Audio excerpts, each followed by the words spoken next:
Tuesday, September 13th, 2016. Monaco 64 here, home of alternative economics and contrarian views.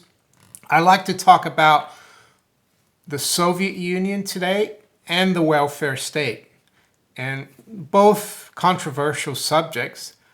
Here in the UK, the welfare state, even by people who are market-oriented or freedom-oriented, if you tell them, oh, we should go back to free markets, we should do away with the NHS, or we should do away with state schools, which in the States are called public schools, they get quite defensive. They say, oh, my grandmother was, saved by the NHS. I was born in the NHS. Yeah, of course, you didn't have a choice. Of course, you'd be, treated by the NHS. But apart from that, what I want to talk about is comparing welfare state and the Soviet Union. Soviet Union, of course, was founded after the Bolshevik Revolution in 1917, and the Russian Empire dissolved. The Bolsheviks took over, and the Soviet Union was not just Russia, but you had the Soviet Socialist republics, and it was a communist system where people were provided for from cradle to grave. What does that remind you of, cradle to grave? Welfare state.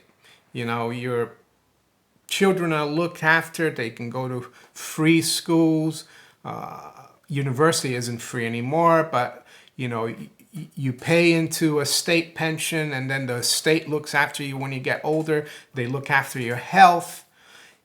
And in the Soviet Union, it was a complete domination of the state, of course.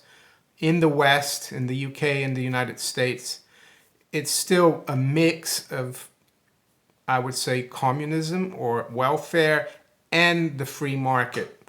The problem is that the government side of that, the state side of it, is grown so much in the last 45, 50 years especially, and it always comes back to money, because these things cost money. In the end of the day, the Soviet Union collapsed because it was an unsustainable system. It didn't allow the market to give signals to people's wants and needs, and so that could adjust. The economy could adjust with production, prices and consumption. It was all centrally planned in the Soviet Union. Like a bureaucrat decided what the price for cars was going to be, what the price of bread was going to be. The farms are all state-owned. Does that remind you of something? Oh, the Federal Reserve and all the central banks who are deciding, how much the price of money should be, where the stock market should be. Not only that now, but, the nationalization of companies here in the UK. They nationalized a lot of the big banks in '08. We still have the NHS in the US.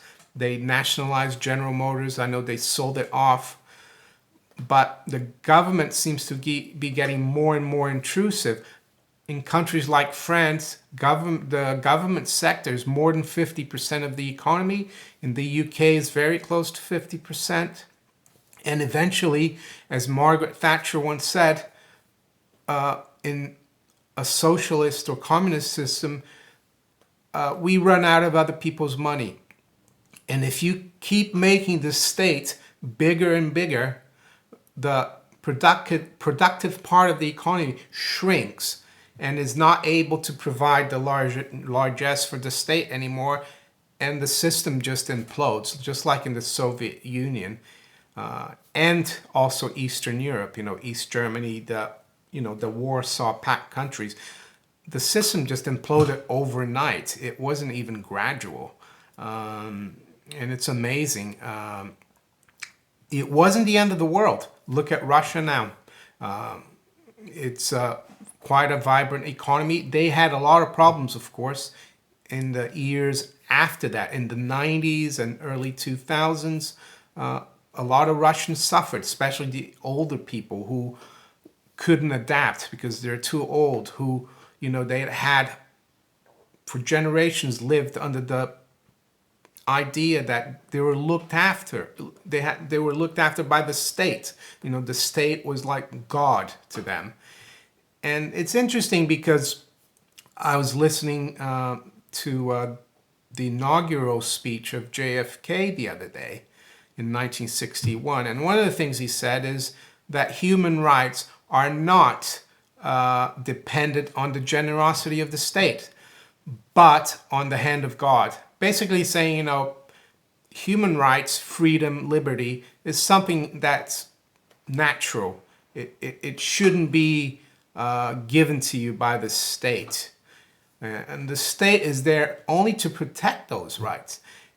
And the other thing as well, he says, JFK, and I'm not a Democrat or anything, just the comments he made. And I know his dad was a bootlegger and everything and the mafia, but I'm just talking about the comments he made. They make sense. And the other thing he says, ask not what your country can do for you, but what you can do for your country. To me, that doesn't sound like someone who thought the welfare state was a good system. But anyway, what I think we are at the moment is we've had 45 years of fiat money. And yeah, a lot of fiat money basically is printed out of thin air, but not completely. And you might ask, oh, Mario, you're saying that fiat money is not printed out of thin air? Well, actually it isn't. It's printed on the back of taxpayers. So it's backed by you, by me, by our energy, by our work, our productivity, our ingenuity, our labor. That's what it's backed by. It's not backed by gold or silver anymore. The problem is that they've produced or issued so much debt backed by our taxes, and they've made, this debt machine so big and the state so big that it's come to a point that they've shrunk the productive capacity of the private sector so much that they can't finance this welfare state anymore. And that's why, they're keeping interest rates at zero. That's why they're printing money, because there's no more tax receipts. Well, there is, but very little. And if they let the markets prices do what they should do, interest rates, this whole welfare, and I have to add warfare, security state will collapse. And it won't be gradual, in my opinion. It will be overnight like the Soviet Union. But it's not the end of the world. Look at Russia now and the Eastern European countries. They're all back up and stronger and freer. It will be painful, though, for the people who believe so much in this fiction that, governments and states can provide for them and look after them. It's a total fiction. When that will happen, I don't know. But I think it will be very quick, severe, and sharp, like in the Soviet Union, unfortunately. And that's a little bit of geopolitics, this video. I've been covering the markets a lot. I just wanted to cover this. And so there you go. The difference between the Soviet Union and the welfare state, I don't think there's much. So if you enjoy my videos, please like, share them, and subscribe to my channel. If you like to donate as well, I've got 3 links below in the description for Bitcoin, PayPal, and Patreon. Take care. Bye.